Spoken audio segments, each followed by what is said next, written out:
ঈদ মোবারক। বহু বছর পরে আল্লাহ রাব্বুল আলামিনের ইচ্ছায়, বাংলাদেশের মানুষের দোয়ায় আমি এবং আমার পরিবার দেশের মাটিতে দেশের মানুষের সাথে ঈদ পালন করতে সক্ষম হয়েছি।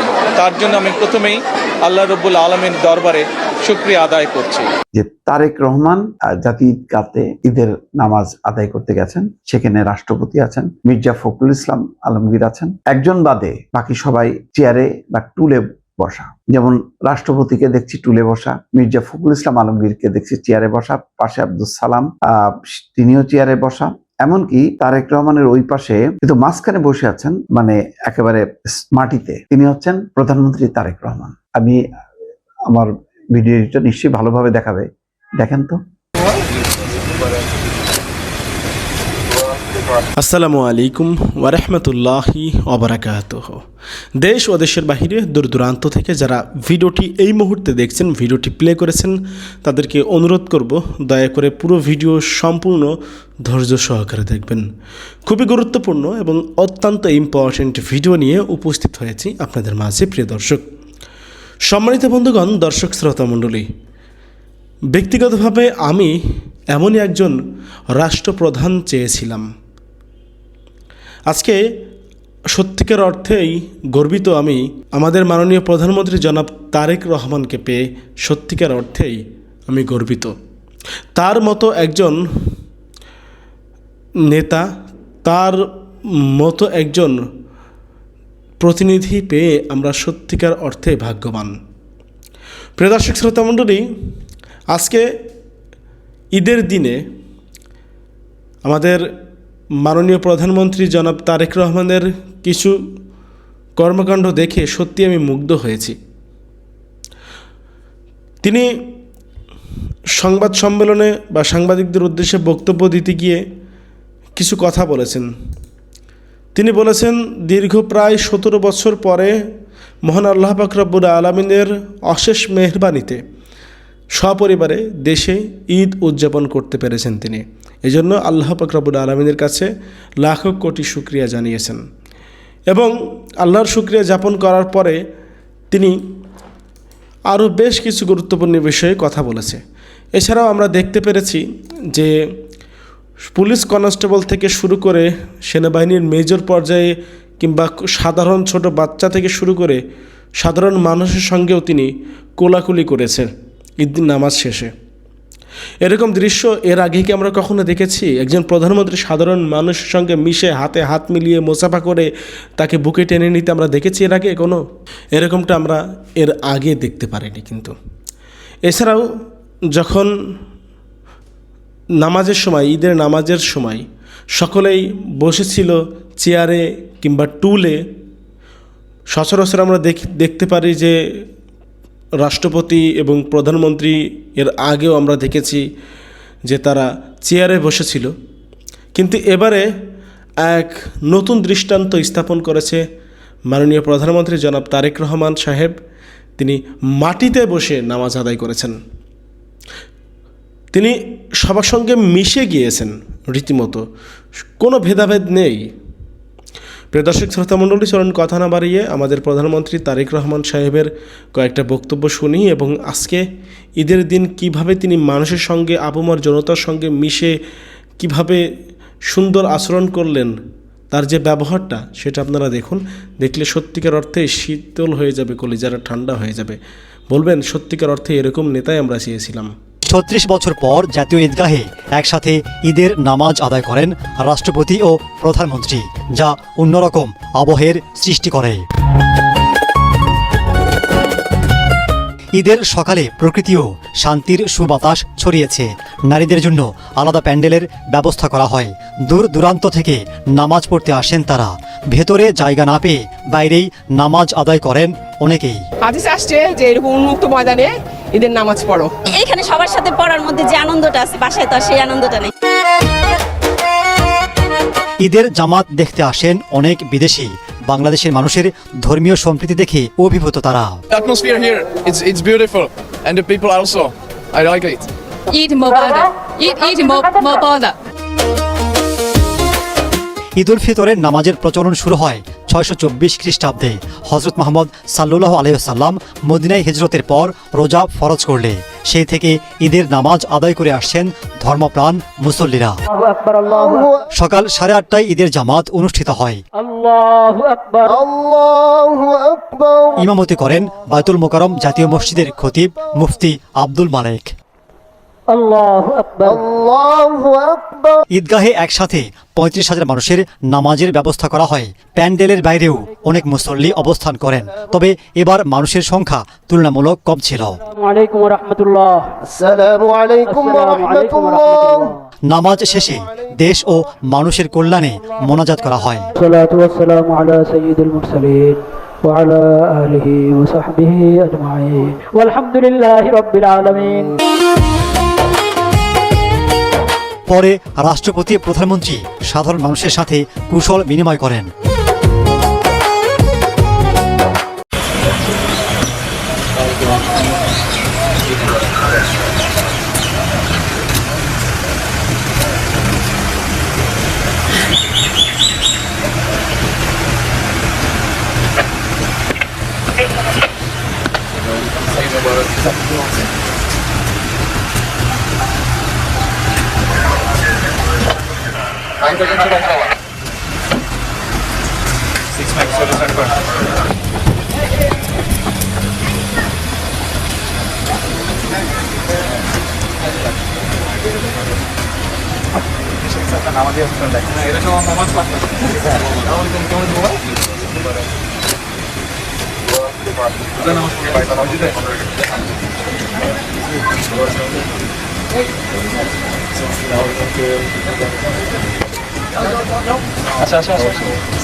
প্রিয় সাংবাদিক ভাইরা, আসসালামু আলাইকুম।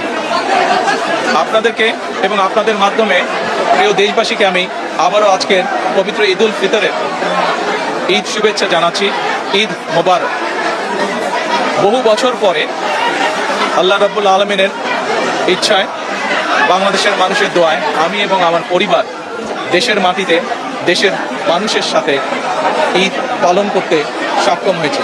তার জন্য আমি প্রথমেই আল্লাহ রাব্বুল আলামিন দরবারে শুকরিয়া আদায় করছি। আমি এই দেশের একজন নাগরিক হিসাবে আল্লাহ রাব্বুল আলামিনের কাছে দোয়া করি যেন আল্লাহ আমাদেরকে সেই রহমত দেন। আজ এই ঈদে বাংলাদেশের মানুষ যতটা নির্বিঘ্নে বা যতটা শান্তিতে ঈদ উদযাপন করতে সক্ষম হয়েছে, ইনশাল্লাহ ভবিষ্যতের ঈদগুলোতে যেন আরও বেশি শান্তিপূর্ণভাবে আমরা ঈদ উদযাপন করতে সক্ষম হই, দেশের সকল শ্রেণী পেশার মানুষকে সাথে নিয়ে। একই সাথে আসুন এই ঈদে আল্লাহ রাব্বুল আলামিনের কাছে আমরা রহমত চাই, যেন আল্লাহ আমাদেরকে সেই রহমত দেন যাতে করে আমরা বাংলাদেশের মানুষের সেই প্রত্যাশিত সেই বাংলাদেশকে ধীরে ধীরে গড়ে তুলতে পারি। আজকের এই ঈদের দিনে দেশবাসীর কাছে আমি দোয়া চাই। একই সাথে দেশবাসীর কাছে আমি অনুরোধ জানাবো যে আপনাদের সহযোগিতা যদি থাকে, ইনশাল্লাহ আপনাদের এই নির্বাচিত সরকার দেশকে আপনাদের চাওয়া অনুযায়ী দেশ গঠনের কাজে সর্বোচ্চ শক্তি দিয়ে চেষ্টা চালিয়ে যাবে। সকলকে আমি আবারও ঈদের শুভেচ্ছা জানাই। সকলে, দেশের সকল মানুষ দলমত নির্বিশেষে সকল মানুষ ইনশাল্লাহ ভালো থাকবেন, সুস্থ থাকবেন। আজকের এই দিনে আমরা আবারও গভীর শ্রদ্ধার সঙ্গে স্মরণ করছি 1971 সালে যারা জীবন বাজি রেখে এই দেশকে স্বাধীন করেছিলেন, সেই শহীদ, সেই হতাহত মুক্তিযোদ্ধাদেরকে। আমি একই সাথে স্মরণ করতে চাই 2024 সালের ছাত্র জনতার গণ আন্দোলনের মাধ্যমে এই দেশকে স্বৈরাচার মুক্ত করতে গিয়ে যারা শহীদ হয়েছেন, যারা হতাহত হয়েছেন, সেই সকল গণতন্ত্রের যোদ্ধাদেরকে, সেই সকল গণতন্ত্রে শহীদ হওয়া মানুষগুলোকে, তাদের সকলের আত্মার মাগফিরাত কামনা করছি। সকলকে আবার ঈদের শুভেচ্ছা, ঈদ মোবারক। আসসালামু আলাইকুম। এখানে রাষ্ট্রের 1 নম্বর 2 নম্বর 3 নম্বর ব্যক্তি বড় কথা না, বড় কথা হচ্ছে নামাজ আদায় করা এবং যার যার শারীরিক সক্ষমতা অনুযায়ী। আসসালামু আলাইকুম, ঈদ মোবারক। আজকে এই ঈদের দিনে সবাইকে শুভেচ্ছা জানাচ্ছি।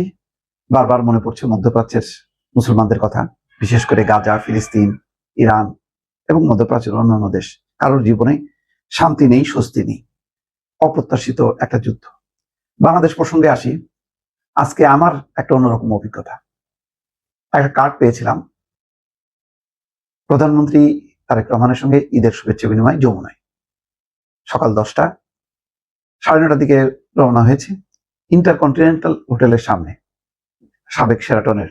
সেখান থেকে গাড়ির লাইন দেখে ভাবলাম যে এটা তো বিশাল একটা আয়োজন।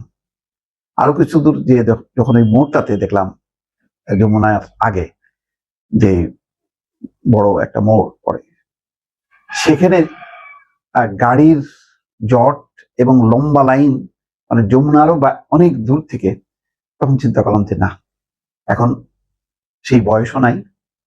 আর সত্যি কথা বলতে কি, আমি বারবার বলি যে আমার কাছে যেহেতু ব্যক্তিগতভাবে কোনো চাওয়া পাওয়া নাই, সুতরাং আমি এত আগ্রহী না যে একেবারে প্রধানমন্ত্রীর সামনে যাইতেই হবে। অনেকে ভালোবাসা টানে যান, তাদের মানে রাজনৈতিক একটা কমিটমেন্ট আছে। আমার কমিটমেন্টটা সার্বিক, আমার কমিটমেন্টটা গণতন্ত্রের জন্য, দেশের জন্য। যার যার কাউকে আমি খাটো করছি না, আমি এইটা বলার জন্য আপনাদের সামনে আসিনি। বাসায় ফিরে আমি একটা অসাধারণ দৃশ্য দেখলাম। চ্যানেল 24 এর লাইভ অনুষ্ঠান হচ্ছে। সেই লাইভ অনুষ্ঠানে দেখলাম যে তারেক রহমান জাতীয় ঈদগাতে ঈদের নামাজ আদায় করতে গেছেন। সেখানে রাষ্ট্রপতি আছেন, মির্জা ফখরুল ইসলাম আলমগীর আছেন, পাশে দেখলাম ঢাকা দক্ষিণ সিটির প্রশাসক আব্দুল সালামকে। একজন বাদে বাকি সবাই চেয়ারে বা টুলে বসা। যেমন রাষ্ট্রপতিকে দেখছি টুলে বসা, মির্জা ফখরুল ইসলাম আলমগীরকে দেখছি চেয়ারে বসা, পাশে আব্দুল সালাম তিনিও চেয়ারে বসা।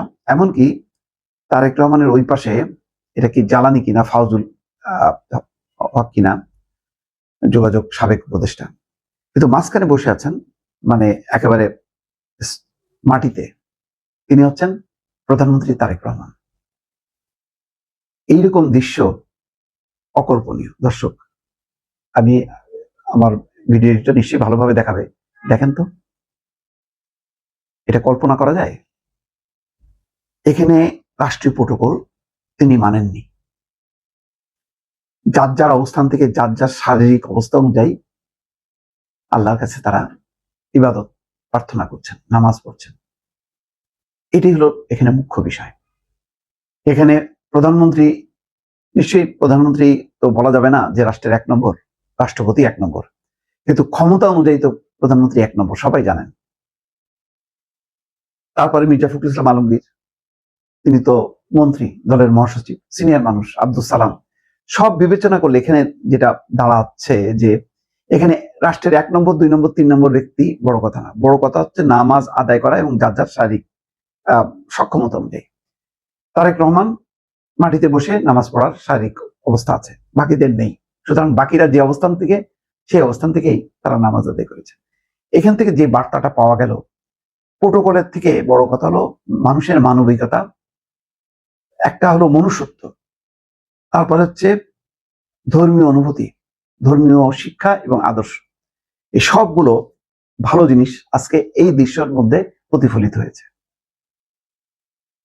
এটা এইরকম দৃশ্য আমার মনে হয় না আমি মানে সচরাচর কোথাও দেখেছি, দেশে বা বিদেশে। বিদেশে দেখি অন্যরকম দৃশ্য, সেখানকার প্রধানমন্ত্রী, প্রেসিডেন্ট সাধারণ মানুষের সাথে অবলীলায় মিশে যান। কানাডার প্রধানমন্ত্রী তো সেই সাবেক প্রধানমন্ত্রী, তিনি তো নিজেই মানে মানুষের কাছ থেকে সেলফোনটা নিয়ে সেলফি তুলতেন। ছোট হননি তারা মানুষের মনের মধ্যে আছে, একেবারে জল করছে, তাদেরকে শ্রদ্ধা করে সবসময় মানুষ মনে করে। আর এটাই হলো সবচেয়ে বড় কথা। আমি আজকের ঈদের দিনে নাম বললাম না, বিগত দিনে যারা প্রধানমন্ত্রী রাষ্ট্রপতির পদে বসে গেছেন তাদের কয়জন মানুষের মনির কোঠায় স্থান পেয়েছে? হিসাব করে দেখেন তো। তাদের প্রতি এখনো ঘৃণা টকবক করছে, অভুক্তি, অস্বস্তি। এখনকার যে দৃশ্য দেখলাম, এইটা স্থায়ী হবে কিনা সময় বলে দেবে, কিন্তু এখন পর্যন্ত যেটা, তার স্বীকৃতি তো দিতেই হবে, তাই না? এইভাবে যদি আমরা মনুষ্যত্বকে সামনে রাখি, ভদ্রতা, শিষ্টাচার, সিনিয়রকে সম্মান করা, সেটা প্রোটোকল, বয়স কোনো ব্যাপার না। বাংলাদেশে 15 বছর 18 মাসের যেই পরিস্থিতি, যেই দৃশ্যগুলো আমরা মুখোমুখি হলাম, তার বিপরীতে এটা সত্যিকার অর্থে একটা শান্তির বার্তা, একটা সুস্থতার বার্তা, একটা সৌহার্দ্য সম্প্রীতির বার্তা। এটাই অব্যাহত থাকুক। আজকে আমার ঈদ যমুনায় যেতে না পারলেও আজকে অন্তত এই একটা দৃশ্য দেখে আমার ঈদ পরিপূর্ণ হয়েছে। দর্শক, ঈদ মোবারক। এবারের ঈদে পুরো জাতি প্রফেসর ইউনূসকে মিস করেছে। প্রফেসর ইউনূস সত্যিকার অর্থে বাংলাদেশকে বদলে দিয়ে গেছেন। প্রফেসর ইউনূস কি ছিল জাতি এখন টের পাচ্ছে। নির্বাচিত সরকারের মজা বাংলাদেশ এখন ভোগ করছে। ইউনূস সরকার বাংলাদেশের জন্য যে ব্লেজিং ছিল, হ্যাঁ, ইউনূস সরকার মেটিকুলাস ডিজাইন নির্বাচন করে জনগণের সাথে প্রতারণা করেছেন আর যাই করেন, তারপরও অতীতের যে কোনো সরকার চাইতে ভালো ছিল। সরকার মানেই প্রতারক, ধান্দাবাজ। বাংলাদেশে কখনো কাঙ্ক্ষিত জনগণের সরকার আসেনি। অতএব ধান্দাবাজি সত্ত্বেও, ইউনূসের প্রতারণা সত্ত্বেও বাংলাদেশের ইতিহাসে সর্বশ্রেষ্ঠ সরকার ছিলেন প্রফেসর ইউনূস সরকার। ইউনূস সরকারের সময় যে গণতন্ত্র ছিল, মানুষের যে বাক স্বাধীনতা ছিল, এবং মানুষের মধ্যে যে স্বতঃস্ফূর্ততা ছিল, মানুষের মনের মধ্যে যে আনন্দ ছিল, যেটা ঈদ উদযাপনে আমরা লক্ষ্য করেছি, এটা অতীতে কখনো ছিল না, এখন তো নাই। ঈদগাহে থেকে শুরু করে সড়ক পথে, চাকরিতে, বাসা বাড়িতে, সব জায়গায় যে ইমেজ ছিল, এটা এবছর ছিটে ফোটাও নাই। মানুষের মধ্যে কোনো ভয় ছিল না। অবলীলায় মানুষ যেখানে ইচ্ছা সেখানে যেত। মানুষের জীবনের নিরাপত্তা ছিল, মত প্রকাশের স্বাধীনতা ছিল। ঈদে যেভাবে ইচ্ছা সেভাবে যাকে ইচ্ছা তাকে শুভেচ্ছা জানাতো। কিন্তু এবার শুভেচ্ছা জানানোর ক্ষেত্রেও ভয় করতে হচ্ছে যে কোনো বিএনপি নেতা আবার অসন্তুষ্ট হন কিনা, বা নানান কিছু। যদিও আওয়ামী লীগের আমলের চাইতে হাজার গুণ ভালো পরিস্থিতি, তারপরও প্রফেসর ইউনূসকে আমরা মিস করছি।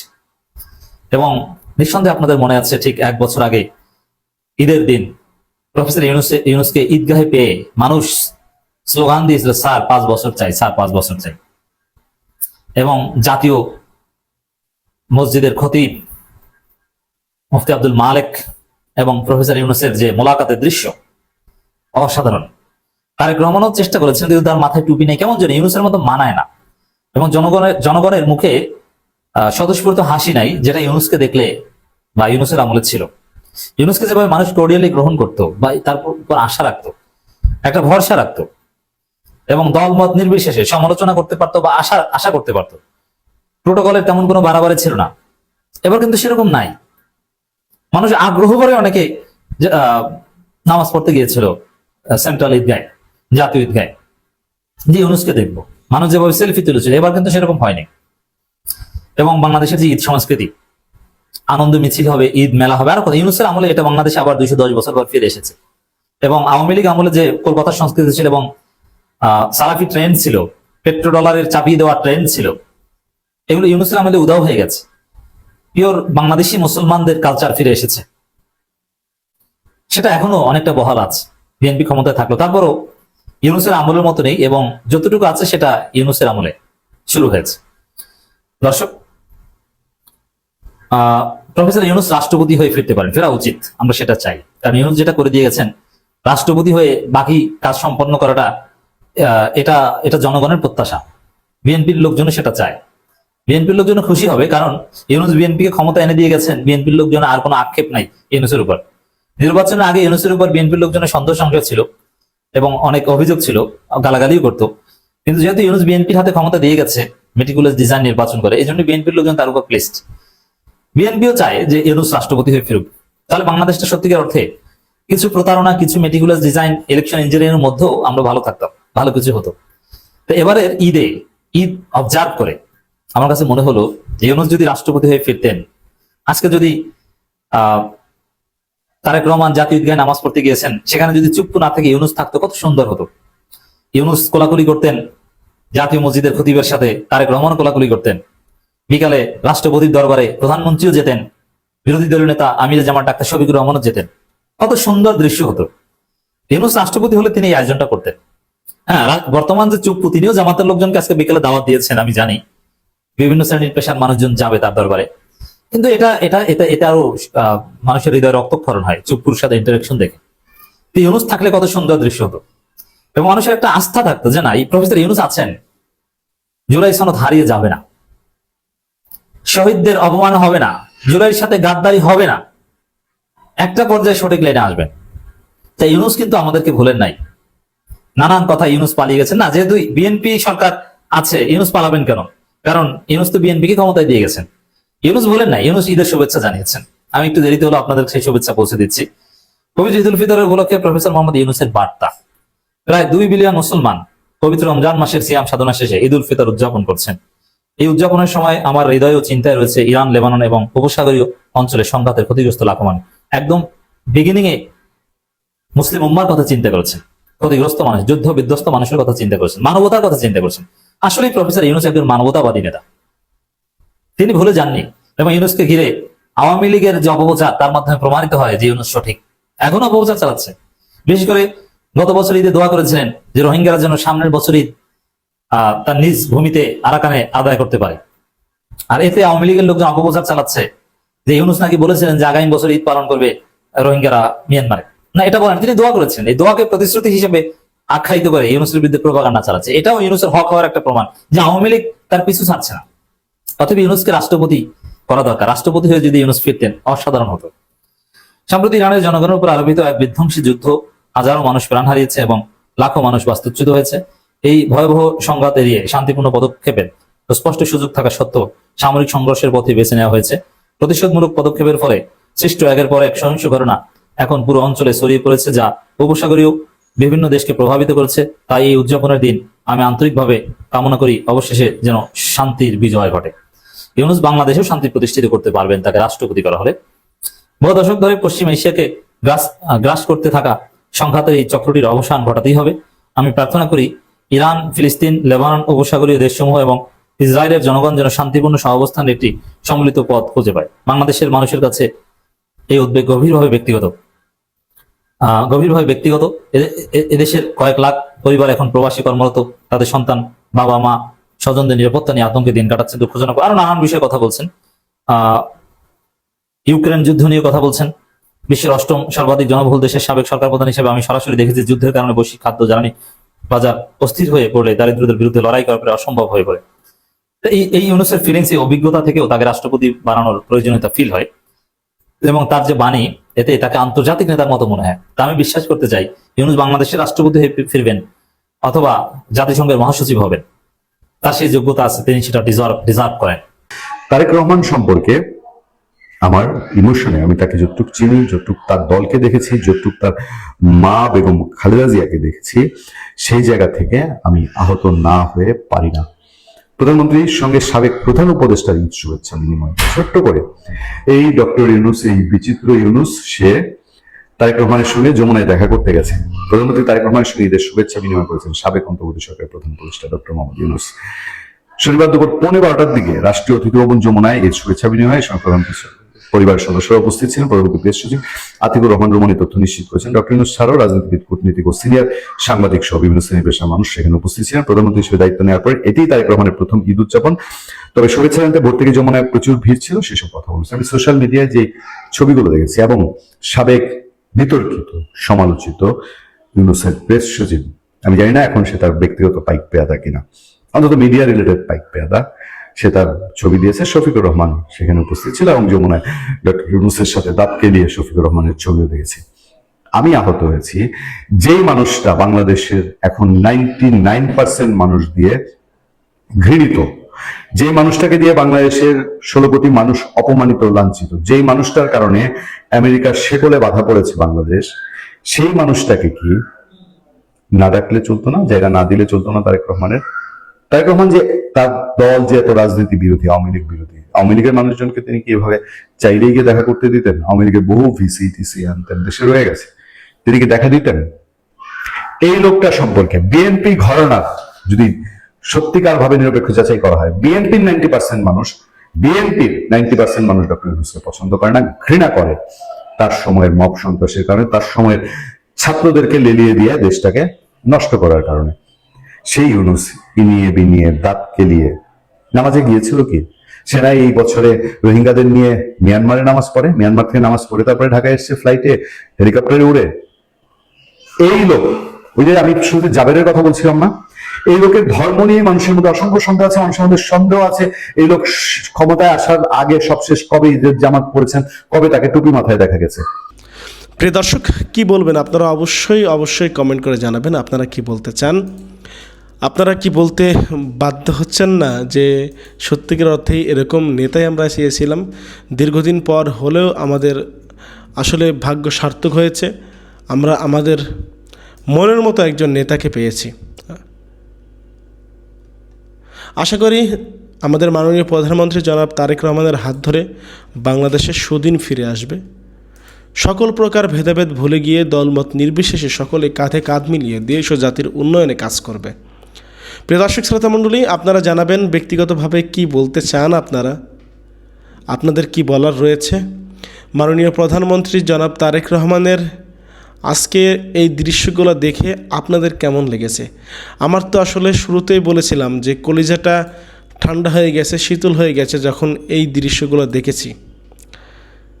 স্যালুট জানাই, মাননীয় প্রধানমন্ত্রী এভাবেই এগিয়ে যাক, দেশ ও মানুষের সঙ্গে নিয়ে দেশের উন্নয়নে কাজ করুক, আমরা সেই প্রার্থনা সেই কামনায় করে ভিডিওর শেষ করছি। এখানে এ পর্যন্তই। আল্লাহ হাফেজ।